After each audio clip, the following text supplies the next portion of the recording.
हमारे पड़ोसी राज्य नेपाल में एक नई लोकतांत्रिक व्यवस्था का जन्म हुआ है। आप सभी को पता है कि नेपाल में जेनजी आंदोलन हुआ था।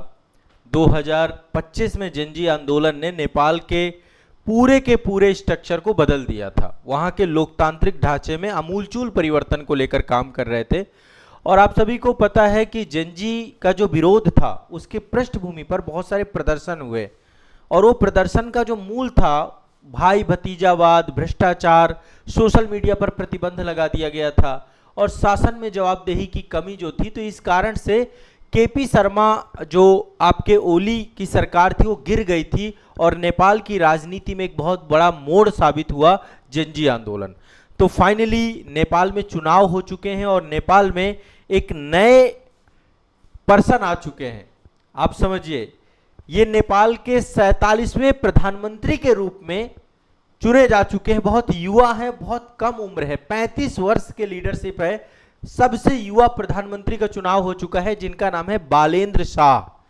कई नाम आप इंटरनेट में जब देखेंगे तो बालेंद्र शाह भी इनको बोलते हैं, कई जगह पे बालेन शाह भी आपको मिलेगा और कई जगह पे बालन शब्द भी मिल सकता है।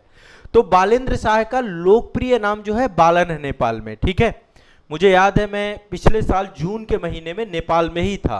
नेपाल में पशुपतिनाथ जी के दर्शन करने के लिए मैं काठमांडू में था, और जैसे ही मैं काठमांडू से वापस आया था उसके बाद से नेपाल में इतने बड़े स्तर पर आंदोलन हुए थे। जुलाई अगस्त के महीने पे वहाँ पे आंदोलन का स्वरूप बड़ा हुआ था। पूरी की पूरी गवर्नमेंट गिर गई थी। आप लोगों ने देखा था कैसे वहाँ पे जो नेता थे, मिनिस्टर थे, सबके घरों में आग लगा दी गई थी और बड़े स्तर पे हिंसात्मक विरोध प्रदर्शन हुए। तो 27 मार्च 2026 जो अभी आपका ये डेट गई है, 47वें प्रधानमंत्री के रूप में शपथ ली है किसने?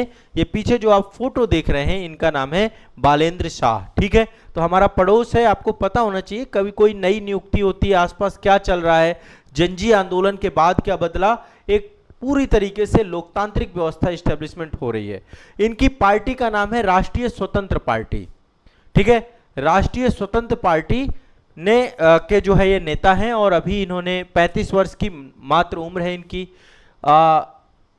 नेपाल में एक जगह है शीतल निवास काठमांडू में, वहां पे राष्ट्रपति कार्यालय, वहीं पर इन्होंने कल 27 तारीख को औथ ली है। ठीक है, यहां पर जो अभी राष्ट्रपति हैं वो कौन है? राष्ट्रपति हैं रामचंद्र पौडेल, माफ करिएगा, रामचंद्र पौडेल जो है यहाँ के राष्ट्रपति हैं। प्रधानमंत्री कौन चुन लिए गए हैं? बालेंद्र शाह जी। तो जो संवैधानिक प्रावधान है उनके तहत जो है इनकी नियुक्ति की गई और नेपाल में राजनीतिक परिदृश्य में एक बड़ा बदलाव देखने को मिलता है। अब जो बालेंद्र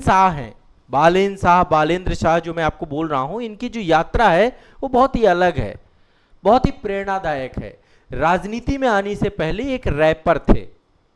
जैसे हमारे यहाँ पर आपको पता है ना, बहुत सारे रैपर हैं, जैसे आपने कुछ नाम सुने होंगे, एक हनी सिंह का नाम आपने सुन रखा है ना, या फिर और भी बहुत सारे रैपर हैं।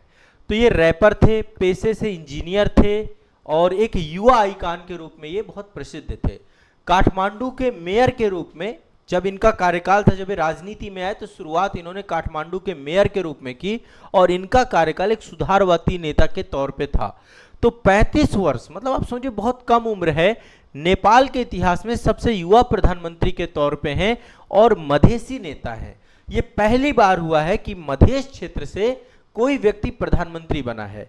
नेपाल में एक मधेसी एरिया है, जो मधेसी एरिया जो आपका जो है तराई वाला क्षेत्र है, वहाँ पर मधेसी समुदाय जो है तो वहाँ से ये बिलोंग करते हैं। तो ये पहली बार हुआ है कि कोई मधेसी नेता जो है वहाँ पे प्रधानमंत्री के पास पद तक पहुँचा है। तो 5 मार्च 2026 को नेपाल में आम चुनाव हुए थे। राष्ट्रीय स्वतंत्र पार्टी ने 275 में से 182 सीटें जीती थी और एक स्पष्ट बहुमत की स्थिति बनाई थी। जो और अन्य पार्टियां थी, जैसे एक पार्टी नेपाली कांग्रेस थी, लगभग 38 सीटें उसे मिली थी, और एक सीपीएन यूएमएल करके पार्टी है, उसको 25 सीटें मिली थी। और जो है आप सभी एक बात समझिए कि बालेन शाह की जो पार्टी है राष्ट्रीय स्वतंत्र पार्टी, उसने केपी शर्मा ओली को हराया। बालेन शाह ने झापा, एक क्षेत्र है आपका, वहां पे केपी शर्मा ओली जो कि पहले प्रधानमंत्री थे, उनको हराकर एक बड़ी राजनीतिक जीत वो की।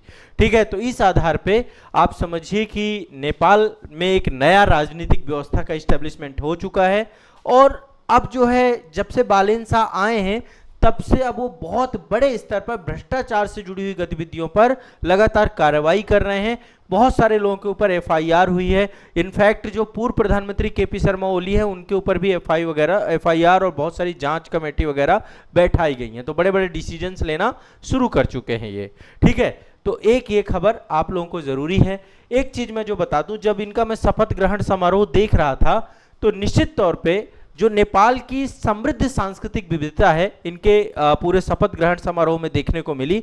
हिंदू और बौद्ध परंपराओं का जो सुंदर समावेशन है वो देखने को मिला। शंखनाद हुआ, ब्राह्मणों के द्वारा वैदिक मंत्रोच्चार किए गए और बौद्ध धर्म से जुड़े हुए जो लामा हैं वहां पर मंत्र पाठ किए गए। तो नेपाल एक हिंदू राष्ट्र है और यहाँ पर हिंदुइज्म और बौद्धिज्म दोनों का वर्चस्व है। इस दोनों धर्मों के आधार पर जो है यहाँ पर पूरा शपथ ग्रहण समारोह तो दिखाता है कि किस तरीके से संस्कृति और कल्चर का जो है समावेशन भी यहाँ पर देखने को मिलता है। तो ये एक बहुत महत्वपूर्ण जानकारी है, आप सभी को इसके बारे में जान लेना है, ठीक है। बालेन शाह नेपाल के 47वें सबसे युवा मधेसी प्रदेश के प्रधानमंत्री बन चुके हैं। ये खबर आपको जाननी है, ठीक है। चलिए